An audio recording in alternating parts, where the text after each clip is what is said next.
તો થોડું જાજુ તમને પાછું મળે.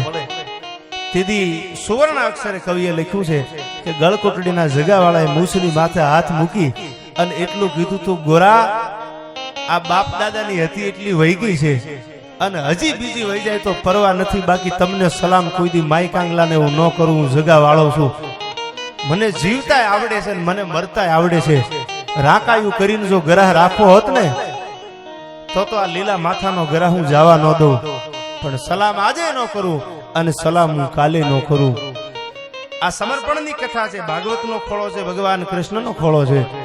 કોઈ કનૈયાને બાપુ કીધેલું, ભગત બાપુએ તો આની કવિતા લખી હતી કે તમે સુખડા લીધેલા કે સંતાપ જન્મીને જાદુ કુળમાં. એ પ્રભુ તમને આ દુનિયામાં આવ્યા પછી, આ મૃત્યુલોકમાં આવ્યા પછી સુખ મળ્યું કે દુઃખ મળ્યું? કનૈયો વાત તો ઘણી કરે છે પણ છેલ્લી કડી મને બહુ ગમે છે. કનૈયો આ દુનિયા બાપુ કોઈને હકે જીવવા દેવાની જ નથી.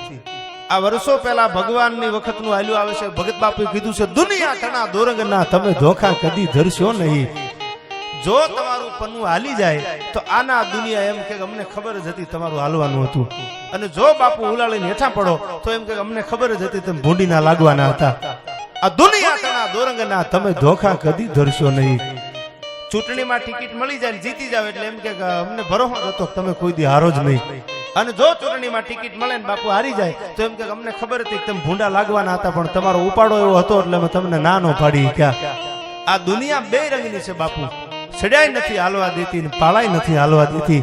પણ કનૈયો છેલ્લે એટલું બોલ્યો હતો કે મેં ગોકુળ મૂકી દીધું. આ બધાનો કંટાળો મને લાગી ગયો, મેં ગોકુળ મૂકી દીધું.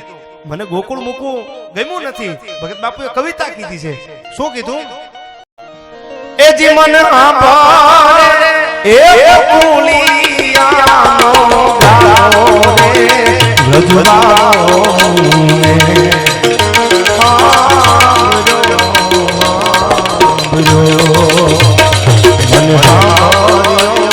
મારા ગોકુળિયાનો ગારો રે રજવાઓ.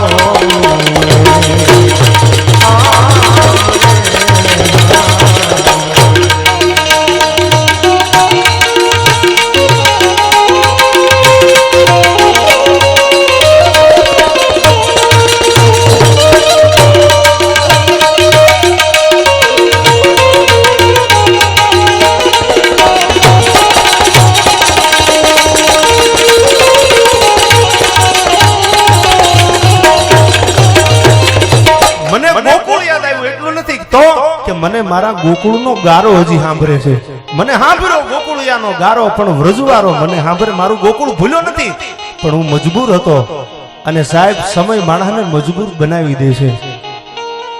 સમય છે ને, સમય મજબૂર બનાવી દે. ગમે એવો સમરબંધી હોય, મૂછની માથે બબે લીંબુ ઠેરાતા હોય પણ સમય વિપરીત બને ને તેથી માણસ મજબૂર થઈ જાય છે. લૂંટાઈ જવા ઉભો થઈ જાય છે. હું જાણું છું છતાં નિસદિન લૂંટાવા જાઉં છું. નાજીર આમાં શિકાયત ક્યાં રહી કે આ લૂંટારા પણ દગો દેશે. મજબૂર બનાવી દીધો માણાએ ભાઈ.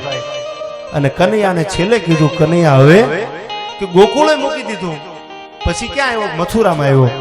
11 વર્ષ 52 દી બાપુ કનૈયો ગોકુળમાં રહીને મથુરા આવ્યો. તોય ભગવાનને હખા દુનિયાએ નથી લેવા દીધું.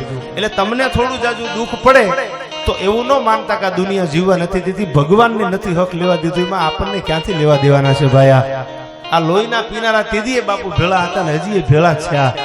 અને એને કીધું ગોકુળ મૂકી દીધું, મથુરા મૂકી દીધું, તોય હક નો આવ્યું કે તો કે છેલ્લે મને એમ થયું દ્વારકાના કાંઠે યમુનાજીના કાંઠે વયો જાવ અને દ્વારકામાં આવીને દરિયાના કાંઠે નગરી બનાવું તો ગોકુળોય ભલું કરે, મથુરાય મારું ભલું કરે. મારે શાંતિથી જીવવું છે. ભગવાન ગોકુળ મેલી દીધું, મથુરા મૂકી દીધું.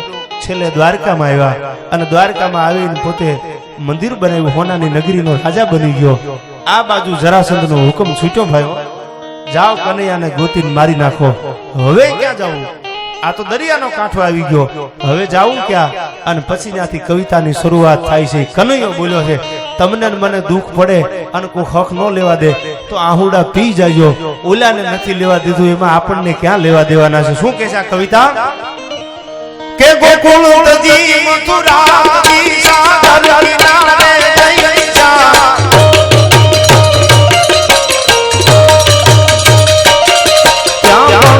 ભૂલે આવા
પડકારો પોતાના દીકરાને કીધું તું મારા ભરતને ગાદી અને તને વનવાસ.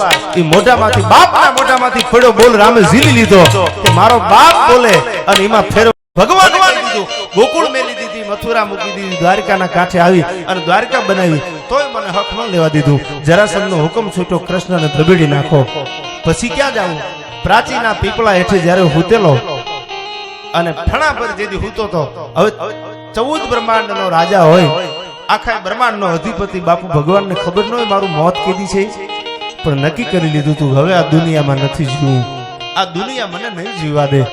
ઠણા પર હુતેલો કૃષ્ણ ભગવાન અને એક ભીલ બાણનો ઘા કરે ભગવાનને ન ખબર હોય પણ ખબર હતી. છેલ્લે કંટાળી ગયો દુનિયાથી. દુનિયા તણા દોરંગના તમે ધોખા કદી ધરશો નહીં. ઠણા પર હુતો તો અને ભીલે બાણ છબકાર્યું અને ભગવાન કૃષ્ણે જગત છોડી દીધું. ગીતા ગાઈને જ્ઞાન સમજાવતો કાનુડે કેવી કરી સામળિયાના શરીર અમે એક દી મહાણે જોયા તા મેકરણ મૂછું મલડતા મય પતિ જેના ગજા હતા ગંભીર સબડ એના શરીર અમે એક દી એના મહાણે જોયા તા મેકરણ. કઈ પહાડિયાની ધરતીમાં હુતેલા અમે જોયા છે, પણ અમે ઉજળા ઉજળા વસ્ત્રોમાં શેતાન છુપાયેલ જોયા છે, અમે ગંદી સડતી ગલીઓમાં ખાનદાન છુપાયેલ જોયા છે, અમે ધોળા લુગડામાં ગુંડા માણાને જોયા છે, ધોળા લુગડામાં અમે હરામી માણસોને જોયા છે. તો બીજી વાત કવિ કે છે તો ખાનદાન માણા ક્યાં છે કે અમે ઉજળા ઉજળા વસ્ત્રોમાં શેતાન છુપાયેલ જોયા છે અને અમે ગંદી સડતી ગલીઓમાં ઝૂંપડપટ્ટીમાં રહેવા વાળા, જેને હારો બંગલો નથી, મકાન નથી, ઝૂંપડામાં રહેવા વાળા હતા, એમાં કે અમે ગંદી સડતી ગલીઓમાં ખાનદાન છુપાયેલ જોયા છે. અમે ઝૂંપડામાં ખાનદાન માણાને જોયા છે. ક્યાં જોયા છે ઝૂંપડામાં? કે જૂનાગઢનો દીવો જેથી બાપુ આથમવાની તૈયારી હતી, આ બાજુ દુશ્મનના દળકટોક માર માર કરતા નીકળી ગયા, તેથી એક રકેહર ખુંડલામાં લઈ અને આડીદર બોરીદરના પાદરમાં ઝૂંપડે દેવાજ બોદરના આંગણે ગયો અને કીધું કે આ જૂનાગઢની અમાનત છે, ઝૂંપડામાં રહેવા વાળો આયર, અને એને એમ કીધું કે કાંઈ વાંધો નહીં, જૂનાગઢના દીવાનું રૂવાડું ખાંડું ન થવા દો. અમે ઉજળા ઉજળા વસ્ત્રોમાં શેતાન છુપાયેલ જોયા છે, અમે ગંદી સડતી ગલીઓમાં ખાનદાન છુપાયેલ જોયા છે. ત્રીજી કડીમાં કવિ લખે છે કે અમે જોયું તો એની મુઠ્ઠી હાવ ખાલી હતી. એને આપણે કે ને બાંધી મુઠ્ઠી ભગવાન રાખી દે, એમ કીધું જોવા દે તારી મુઠ્ઠીમાં. અમે જોયું તો મુઠ્ઠી એની હાવ ખાલી હતી, પણ અમે ખોબે અને ધોબે એને દુઆઓ દેતા જોયા છે. અમે ઉજળા ઉજળા વસ્ત્રોમાં શેતાન છુપાયેલ જોયા છે. ગરીબ માણા હોય અને બાપુ ગરીબ માણાને કોઈ રૂપિયા વાળો માણા હંતાપે તો બીજું શું કરી શકે? गरीब को मत सताना वो रो देगा, उसका हबीब जो सुन लेगा तो जड़ मुड़ से खो देगा. गरीब माना आहुड़ा पाड़ी ले, ઠાકર ને માનતો હોય તો એક એક પડકારો પોતાના દીકરાને કીધું તું મારા ભરતને ગાદી અને તને વનવાસ.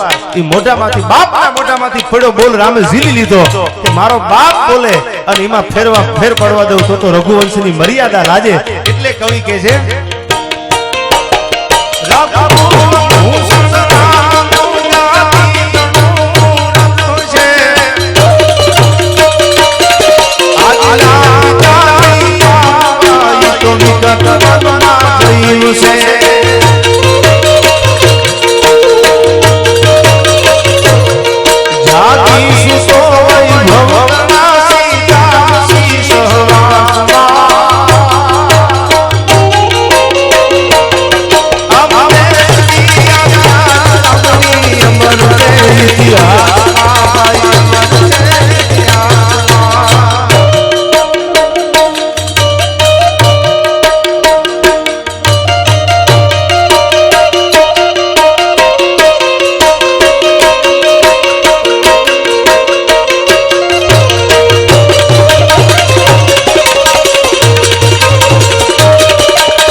પોતાના દીકરાને ધરતી દીધો ખાનણીએ, પણ વાત મારે જે આપને કરવી છે, જે પ્રસંગ ઉપર મારે તમને લઈ જવા છે, આ કન્યાની વાત એટલા માટે હું કરું છું કે દુનિયા તણા દોરંગના તમે ધોખા કદી ધરશો નહીં. આ દુનિયા દોરંગી દુનિયા છે, આનો કોઈ દી ધોખો રાખતા નહીં. આયા તો જે ભગવાનના ભરોસે હાલી ગયા છે એ જ દુનિયામાં હાલ્યા છે. કેટલાયને દુનિયાએ ભૂંડા લગાડી દીધા છે અને હજી કેટલાયને ભૂંડા લગાડવા બેઠા છે.